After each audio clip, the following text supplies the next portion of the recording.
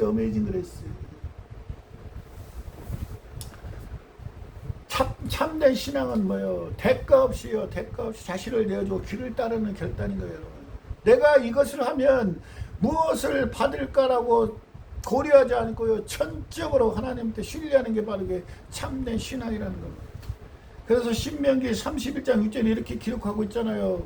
너희는 강하고 담대하고 두려워하지 말며 그들 앞에서 떨지 말라. 이는 내 하나님 여호와 그가 너와 함께 가시며 너를 결코 버리지 아니하시며 버리지도 아니할 것입니다. 하나님은 모세를 통해서요 이스라엘 백성에게 강하고 담대하고 두려워하지 말라고 얘기하고 있어요. 여러분 이제 이스라엘 백성들이 뭐예요? 이제 광야를 지나서 가나안 땅에 들어가야 되는 거잖아요. 가나안 땅에는 이제 이미 그쪽에 살고 있는 원주민이 있어야 될 거예요. 이제 원주민을 몰아내고 진정한 하나님 약속을 이루는 적과 꿀이 가나안 흐르는 땅으로 들어가야 되는데 여러분 그럴 때 어떻게 돼요? 이제 과거를 잃어버리고 앞에 일만 쫓아하고 오로지 하나님한테 전념해서요. 강하고 담대라는 거예요.